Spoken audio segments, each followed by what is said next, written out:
दोस्तों आज मैं तीसरा चैप्टर यांत्रिक यानी मैकेनिज्म के बारे में अध्ययन करते हैं। चलिए स्टार्ट करते हैं। प्रत्यक्ष गति को दीर्घतम परास प्राप्त करने के लिए अधिकतम कितने कोण की आवश्यकता होती है? 45 डिग्री। इसका मतलब है कि जब हम किसी चीज़ को फेंकते हैं तो सबसे अधिकतम दूरी फेंकने के लिए कितने एंगल का कोण बनाना पड़ेगा? तो 45 डिग्री से हम लोग फेंकेंगे तो सबसे अधिकतम हो जाएगी। आगे देखते हैं। मनुष्य जब नदी के किनारे नाव से बाहर कूदता है तब नाव पीछे की ओर क्रिया प्रतिक्रिया के कारण हटती है। इसे हम लोग न्यूटन का थर्ड लॉ भी कहते ही हैं। समय परिवर्तन की दर किसके बराबर होती है? बल के बराबर। न्यूटन का प्रथम नियम क्या है? न्यूटन का प्रथम नियम को जड़त्व का नियम भी कहते हैं। चलिए आगे देखते हैं। प्रचलन गति का कार्य किस सिद्धांत पर आधारित है? अपकेंद्रीय बल यानी सेंट्रीफ्यूगल फोर्स पर। सड़क पर चलने पर अपेक्षा बर्फ पर चलना कठिन क्यों होता है? क्योंकि बर्फ में सड़क की अपेक्षा घर्षण बहुत कम होती है। आइए न्यूटन की गति के नियम के बारे में अध्ययन करते हैं। न्यूटन की गति का पहला नियम, यदि कोई पिंड विरामावस्था में है और वह उसी अवस्था में रहना चाहता है जब तक कि उस पर कोई बाहरी बल कार्य ना करे तो उसे न्यूटन का प्रथम नियम कहते हैं। उदाहरण की ओर देखते हैं। चलती गाड़ी पर अचानक ब्रेक लगाने पर उसमें बैठा हुआ पैसेंजर आगे की ओर झुक जाता है तो वो न्यूटन का पहला नियम है। उसी प्रकार पेड़ पर लगा हुआ फल हिलाने पर अचानक टूट जाता है तो वो न्यूटन के गति के पहला नियम के अनुसार को फॉलो करता है। चलिए न्यूटन का गति के द्वितीय नियम की ओर अध्ययन करते हैं। किस वस्तु के संवेग परिवर्तन की दर उस पर लगाए गए बल के समानुपाती होता है और समय परिवर्तन की दिशा बल के अनुदिश होता है। यानी जब भी गेंद पकड़ते समय खिलाड़ी अपने हाथ को पीछे की ओर खींच लेता है, इसमें समय संरक्षण का बल कार्य करता है जिसकी वजह से हमें बॉल के द्वारा जो गति होती है उसे कम चोट लग सके।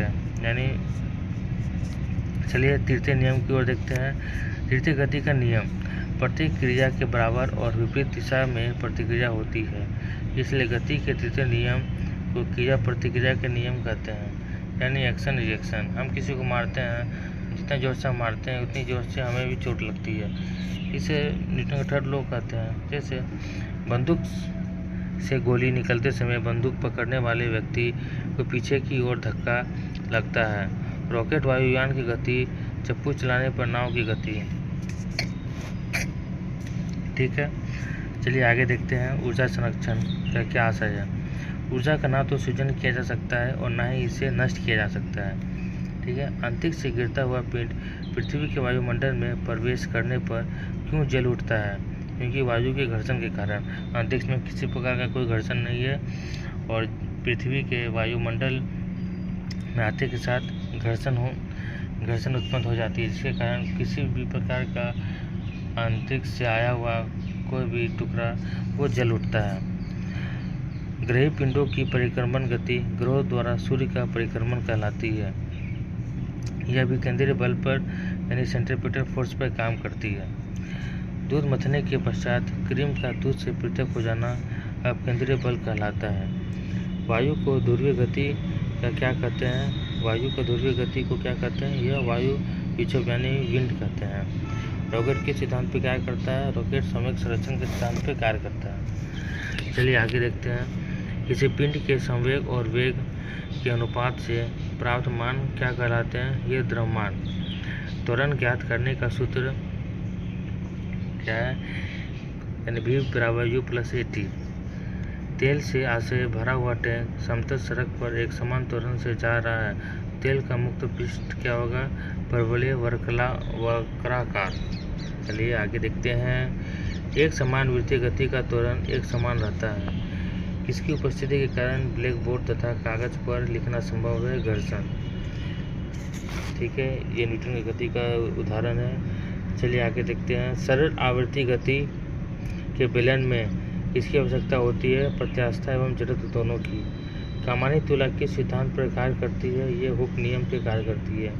जब एक कार की गति दोगुनी कर दी जाती है तब उसको उतनी ही दूरी में रोकने के लिए ब्रेक बल कितना लगाना चाहिए, तो 4 गुना बल लगाना चाहिए। जेट इंजन किस सिद्धांत पर कार्य करता है? जेट इंजन संवेग संरक्षण के सिद्धांत पर कार्य करता है। चलिए प्रथम श्रेणी के उत्तोलक क्या क्या है? कैंची, हैंड पंप, साधारण तुला और प्लास है। तृतीय श्रेणी के उत्तोलक क्या है? सरोता, नींबू निचोड़ने वाली मशीन है। तृतीय श्रेणी के उत्तोलक क्या है? स्टेपलर, चिमटा, मनुष्य हाथ आदि है।